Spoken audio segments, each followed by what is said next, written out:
Times నౌలో news hour డిబేట్లో గత 2 రోజుల క్రితం పద్మజ జోషి గారు నిర్వహించిన ఆ యొక్క డిబేట్ గురించి మాట్లాడుతున్నాం. టీటీడీ యొక్క భూములు వైసీపీ ప్రభుత్వం ఎందుకు అమ్ముతుంది? ఇది డిబేట్ ఉండవలసిన అంశం. దాంట్లో చర్చించడానికి డాక్టర్ పై గారిని తీసుకున్నారు.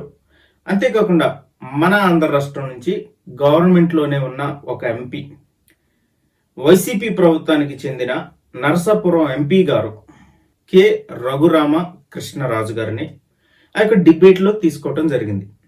The data is very clear. It was taken by the previous government. Yes. They actioned it and all that. But all the protest is a result of the protest that has been building up for some time because of rampant evangelical conversions, rampant misuse of government power, rampant money coming in, Hindu temples being taken over, and all these things being put. You must please go to that place and check for yourself. So there is a trend, today Mr. Raju, which you cannot deny. Let me tell you, today morning I had a call from my NRI friend who says in Guntur, large scale conversion is taking place and the government officials are all supporting because many of the government officials put in sensitive areas are neo-converts. It's a massive conversion racket and business going on in the state of Andhra Pradesh. So many people, once you do something to a temple, everybody will oppose and stand up and say, we don't trust this government to Mr. Raju. The temple. Yes, there's a board. There's a board, but the board members are appointed by the government and government has the influence. So you were stealthily trying to move into a temple and its money and its property. It's just that now you're backpedaling because you've been called out and there are protests, of which Mohandas Pai is also a part.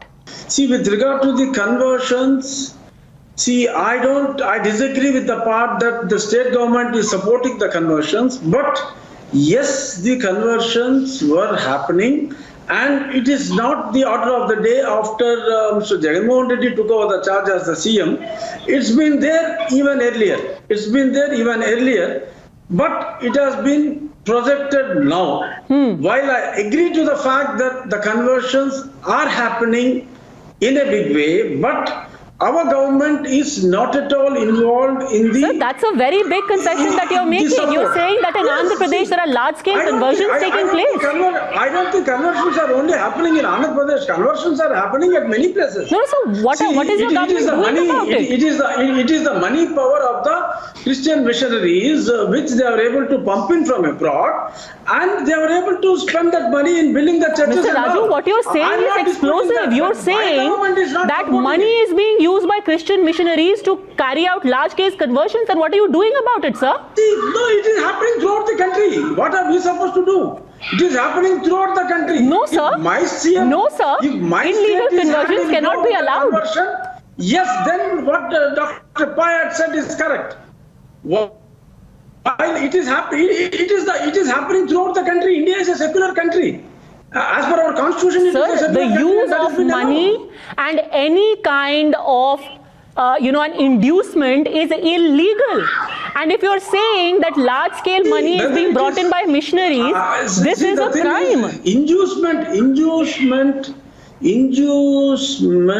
is through money or through preachings. I'm not getting into that nitty-gritty, but conversions are happening throughout the country. అయితే ఈ విషయాల్లో clarification కోసం MP గారితో మాట్లాడటం జరిగింది. Narasapuram MP, YCP MP Raghurama Krishnaraju garu మాట్లాడటం జరిగింది. Christian voice నుంచి నేను ఫోన్ చేసినప్పుడు is so kind to take the call. ఆయన మన యొక్క కాల్ని తీసుకోవడం జరిగింది. ఆ యొక్క కాల్లో అసలు ఆయన ఏం చెప్పాలనుకున్నారు, దాన్ని నేషనల్ న్యూస్ మీడియా ఏ రకంగా వక్రీకరించింది అని కొన్ని విషయాలు చెప్పారు. ఆ యొక్క విషయాలు ఇప్పుడు మీ ముందు ఉంచుతున్నాను. దయచేసి ఆ యొక్క కాల్ వినాలని మా యొక్క మనవి. అయితే సార్, ఇది నిన్న డిబేట్, న్యూస్ అవర్ డిబేట్ గురించి కొన్ని క్లారిఫికేషన్స్ తీసుకుందామని కాల్ చేశాను. అంటే వాళ్ళు పై మాట్లాడుతూ ఆయన అంటున్నది లార్జ్ స్కేల్ కన్వర్షన్స్ ఓపెన్గా జరుగుతున్నాయి అంటున్నారు. అది కూడా గవర్నమెంట్ సపోర్ట్ చేస్తూ ఉందంటున్నారు. కరెక్ట్ కాదు కదా? అవును, అది నేను కంటిన్యూ చేయను కదా. పదే అయినా ఇప్పుడు గవర్నమెంట్ 1-2 సార్లు మామూలుగా జరిగే కన్వర్షన్ జరుగుతున్నది. నీ దగ్గర జరగట్లేదా? ఎక్కడ జరగట్లేదు? నీ స్టేట్ లో జరగట్లేదా చెప్పు. కరెక్ట్. ఇప్పుడు రాజ్యాంగంలో ఫ్రీడమ్ రిలీజియన్ ఈజ్ రైట్ అంటే రాజ్యాంగంలో డైరెక్ట్ గా లేకపోయినా ఏంటంటే కొన్ని అధికరణాలని ఆర్టికల్స్ మనం కలిపి చదువుకుంటే ఎస్ నువ్వు బలవంతంగా ఎవరిని ప్రలోభ పెట్టి మతం మార్చి ప్రయత్నం చేయకూడదు. Exactly agree. ప్రలోభం అంటే ఇప్పుడు you can advocate about your religion. Yes, ఈ sir. రిలీజియన్ గురించి నువ్వు మంచిగా మాట్లాడవచ్చు, యా కానీ అది ప్రలోభంగా మారి పక్కవాడు ప్రలోభంగా డబ్బులు ఇచ్చా గానీ లేదంటే సెంటిమెంటల్ గా భయపెట్టి గానీ ఇంకో రకంగా ప్రలోభ పెట్టి మతం మార్చకూడదు. యా యా నీ మతం గురించి నువ్వు గొప్పగా మాట్లాడుకుంటాలో తప్పు లేదు. అది చూసి వేరే వాడు కూడా ఈ మతం బాగుంది, ఈ మతంలోకి వస్తే మంచి జరుగుతుంది అని అనుకుంటే okay, there is nothing wrong as per the constitution. Correct. అయితే ఇప్పుడు ఇక్కడ యాంకర్ పద్మదేవ్ జోషి ఏమంటున్నారంటే ఇప్పుడు ఇల్లీగల్ నువ్వు ఎలా చెప్పండి నేను చెప్పింది ఇదే తల్లి అని చెప్పి నేను ఇంకో 10 సార్లు రిపీట్ చేసి అదే వాళ్ళు ఎట్లా ప్రొజెక్ట్ చేశారంటే అది ఇల్లీగల్ కన్వర్షన్స్ జరుగుతున్నాయి, అది కూడా గవర్నమెంట్ సపోర్ట్ తో జరుగుతున్నట్టు ప్రొజెక్ట్ చేసే ప్రమాదం చేశారు. కన్వర్షన్ జరిగితే చర్యలు తీసుకోవాల్సిన అవసరం గవర్నమెంట్ కు ఉంది, డెఫినెట్ గా చర్యలు తీసుకుంటుంది ఇల్లీగల్ గా జరిగితే. అదే సార్ ఇప్పుడు యాంటీ కన్వర్షన్ లా 8 స్టేట్స్ లో ఉంటే మన ఇండియాలో 9 రాష్ట్రాల్లో ఉంది. కానీ ఇల్లీగల్ గా అయితే ఇంతవరకు ఒక్క కేసు కూడా ఎందుకు ప్రూవ్ కాలేదు? ఇప్పుడు వాళ్ళకి ఆ విషయాలు తెలుసు. ఇప్పుడు దాకా భారతదేశంలో శిక్ష పడినాడైతే ఎవరు లేడు. లేదు సార్, ఇంతవరకు ప్రూవ్ కాలేదు. ఇప్పుడు ఈయన పై ఇప్పుడు దాకా అయితే ఒకళ్ళు కూడా శిక్ష పడలా. ఎగ్జాక్ట్లీ. ఇంకా అదర్ హ్యాండ్ కన్వర్షన్స్ అనేది ప్రతి దగ్గర జరుగుతాయి, ఏదో రొటీన్ లో జరుగుతాయి. యా ఇంకోటి కాకపోతే మీరు స్పెసిఫిక్ గా మా ప్రభుత్వం స్పాన్సర్ చేసేది ఏమీ లేదు. ఎగ్జాక్ట్లీ మీరు పూజారులకి ఇచ్చారు, ఇమాములకి ఇచ్చారు. Yes sir. ఎందుకంటే anything which is against the rule exactly మేము చెయ్యం, యా ప్రలోభ పెట్టం. కానీ సార్ మీరు ఎవరైనా ప్రలోభ పెడితే మేము అడ్డుకుంటాం. యా సో కానీ మీరు మాట్లాడిన దాంట్లో ఒక పాయింట్, ఇది మిషనరీస్ ఎక్కువ బాటలోకి వచ్చి ఇట్లా చేస్తున్నారు అనేది మాత్రం. మిషనరీస్ కి ఫండ్స్ ఉంటాయండి. ఇప్పుడు మీరు ఒక 40 సంవత్సరాల క్రితం చూడండి సార్, ఇప్పుడు అంటే హాస్పిటల్ వచ్చినాయి. 40 ఏళ్ళ క్రితం మీరు ఏ టౌన్ లో ఒక మార్కెట్ టౌన్ లో తీసుకుంటే ఎవరన్నా మంచి స్కూల్లో చదువుకోవాలంటే Nirmala missionary school. Exactly. College అంటే లైలా కాలేజ్, మ్యారేజ్ తెల్లాయి కదా. Exactly correct. అవి ఎలా పెట్టారు? ఎవరో ఒక డబ్బు ఇవ్వట్టే కదా. అవునండి ఉన్నాయి. ఇప్పుడు నేను నా పొలిటికల్ స్పీచ్ లో కూడా నేను అదే చెప్పేవాడిని. నేను లైలా కాలేజ్ లో చదివా, నేను నిర్మలా గవర్నమెంట్ లో చదివాను. ఆ స్కూల్ ఇన్ఫ్రాస్ట్రక్చర్ ఇదంతా కూడా అదేంటి సేవ ద్వారా ప్రజల మనసుల్ని గెలుచుకోవటం. Correct. So they did the service. వాళ్ళు సర్వీస్ చేశారు, ప్రజల మనసును గెలుచుకున్నారు. రైట్. సో ఇప్పుడు ఇక్కడ దాతలు లేరు. భారతదేశం దేశం, ఇక్కడ దాతలు లేరు. వేరే దేశంలో దాత ఉన్నాడు. ఆ దాత క్రిస్టియన్. ఆ దాత ఎవరికి ఇచ్చాడు? అతను క్రిస్టియన్ మతాభివృద్ధికి ఇచ్చాడా లేకపోతే ప్రజలకు మంచి జరగాలని ఇచ్చాడా అన్నది ఒక ఆస్పెక్ట్. అతను దానం చేయాలనుకున్నాడు, దానం చేశాడు. రైట్.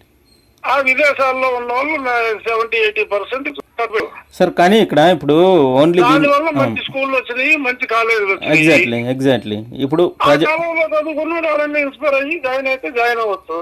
యా ఇప్పుడు హాస్పిటల్ ఈ మిషనరీస్ హాస్పిటల్స్ కట్టి స్కూల్స్ డబ్బులు ఇస్తున్నారు. దానివల్ల కన్వర్షన్ అయిందా అనేది సెకండరీ డిబేట్.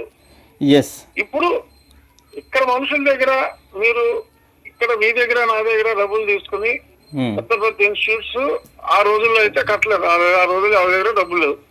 అర్థమైంది. ఇప్పుడు ప్రజాసేవ కోసం ఇప్పుడు మిషనరీస్ చాలా చేశారు. మీరు చెప్పిన దాన్ని బట్టి దాన్ని ఇన్స్పైర్ అయ్యి చాలా మంది కన్వర్ట్ అయ్యారు. కానీ దీన్ని ఇప్పుడు వీళ్ళు ఎట్లా దీన్ని ఫ్రేమ్ చేశారంటే మిషనరీస్ కావాలని డబ్బు తెచ్చి ఓన్లీ కన్వర్షన్కే పెడుతున్నారు అన్నట్లు. యాక్చువల్గా ఈ ఫండ్స్ ఏవైతే వస్తున్నాయో ఫారెన్ ఫండ్స్ ఇవన్నీ కూడా సెంట్రల్ గవర్నమెంట్ కనుసన్నల్లోనే జరుగుతూ ఉన్నాయి. చాలా ఎన్జిఓస్ కూడా వీళ్ళు క్లోజ్ చేశారు మన మోడీ గారు వచ్చిన తర్వాత. ఇప్పుడు దాన్ని స్టేట్ సో ఇప్పుడు వాళ్ళకి తెలియకుండా స్టేట్ గవర్నమెంట్కి మిషనరీస్కి ప్రత్యేకంగా ఫండ్స్ ఏం రావు. అట్లా అనుకుంటే ఇస్కాన్కి ఎగ్జాక్ట్లీ. సో కాబట్టి మిషనరీస్ ఏదో అక్రమంగా ఫండ్స్ తెచ్చి మత కన్వర్షన్ చేస్తున్నారు అనేది రాంగ్. ఇంకొకటి ఇస్కాన్ లాంటి పెద్ద పెద్ద సంస్థలకి అనేకమైన ఫండ్స్ వస్తూ ఉన్నాయి sir. Through out the world. So వాళ్ళు ఇక్కడే కాకుండా డిఫరెంట్ కంట్రీస్కి వెళ్ళి వాళ్ళు కన్వర్షన్స్ లార్జ్ స్కేల్లో చేస్తూ ఉన్నారు, అది ఓపెన్ ఫ్యాక్ట్. ఠీకే.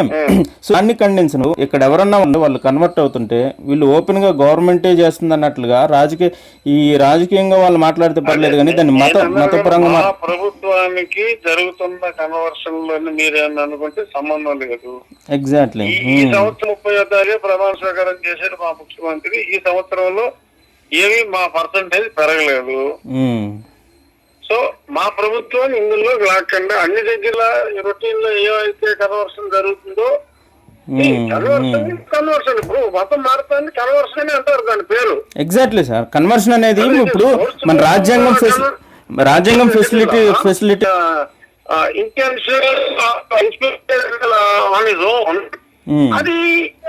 అది okay, like freedom of speech, freedom of exactly. No problem. Thanks sir. మీ గవర్నమెంట్ చాలా సపోర్ట్ చేస్తా ఉంది 5,000 ఇవన్నీ ఇచ్చి మాతో మాట్లాడినందుకు కూడా చాలా thanks sir. Yeah, will pray for you sir. Thank you.